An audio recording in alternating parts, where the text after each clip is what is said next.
On va demander à Frédéric justement son avis parce que je pense qu'elle a... Moi, j'ai la sensation que, et presque une certitude, que pour convaincre un entrepreneur aujourd'hui urbain de s'installer en mode rural, vous avez tout à l'heure énoncé tous les avantages, vous avez oublié quand même un inconvénient qui sont tous les problèmes logistiques globalement. Donc moi, je suis convaincue qu'il faut que, pour le séduire, le département, la région sur laquelle il s'installe soit assez désenclavé, tant en termes de route, en termes de transport, de très haute vitesse, etc. C'est-à-dire que Paris reste quand même le centre de décision, on le sait. Donc il faut vraiment avoir cette garantie-là. Puis la même chose sur, je dirais, le transport numérique, entre guillemets. Mais si aujourd'hui on peut, à très haut débit, se déplacer physiquement, mais aussi se déplacer virtuellement dans cette affaire, je vois vraiment aucune raison de ne pas s'installer dans du vert. Vous êtes plutôt en périurbain, donc vous avez quand même une notion d'accessibilité à ces services-là. C'est vrai, mais la Vendée, je crois qu'il y a eu un gros travail de fait, tant par les élus locaux que par les entrepreneurs qui avaient cette demande de désenclaver le département, parce qu'en plus, on a une partie qui est littorale. Ouais, donc il fallait vraiment qu'on se rattache, je dirais, à Paris, au reste de la France. Ça a été fait. On a de très belles routes. Dans mon métier, ça m'arrange. On circule très bien. C'est vrai que les embouteillages, on les connaît assez peu.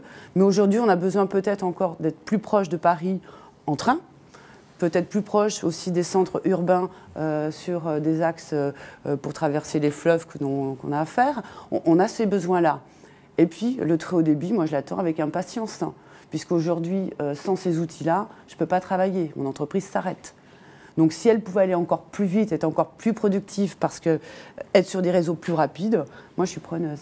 André Marcon. Oui, j'ajouterais simplement à ça, parce que je vais faire un parallèle. Dans les années 95, la téléphonie mobile, c'était un gadget, pour ceux qui avaient les moyens de se le payer, et personne ne pensait à un tel développement. 20 ans après, qui peut seulement avoir un millième de seconde l'idée que c'est un gadget? C'est pareil pour le haut débit, et notamment lié, la technique, c'est la fibre qui va permettre d'amener ce très haut débit. Demain, dans 20 ans, on se dira, mais est-ce que si on n'a pas su anticiper pour avoir les moyens, le territoire rural sera hors champ. Cette fracture numérique, les entreprises, mais même les citoyens, ne pourront plus vivre dans un endroit où ils n'auront pas accès au très haut débit. Donc ce n'est pas pour maintenant. Maintenant, c'est sûr, on se débrouille. Ça se gère. Ouais, ça se gère. Mais dans 20 ans, ça sera trop tard. Et donc, il faut investir. Et comme il faut 10 ans pour commencer à faire un équipement, vous voyez qu'il faut s'en préoccuper maintenant. Oui, parce que même pour d'ailleurs la population, moi j'ai un petit exemple qu'on m'a raconté il y a quelques jours, un entrepreneur qui s'installe près d'une famille, donc dans un petit village. Il s'aperçoit que cette famille n'est pas équipée ni d'ordinateur, il y en a encore en milieu rural. Donc ça veut dire que les enfants n'ont pas accès à l'information et doivent aller se connecter justement dans l'entreprise pour faire leurs devoirs.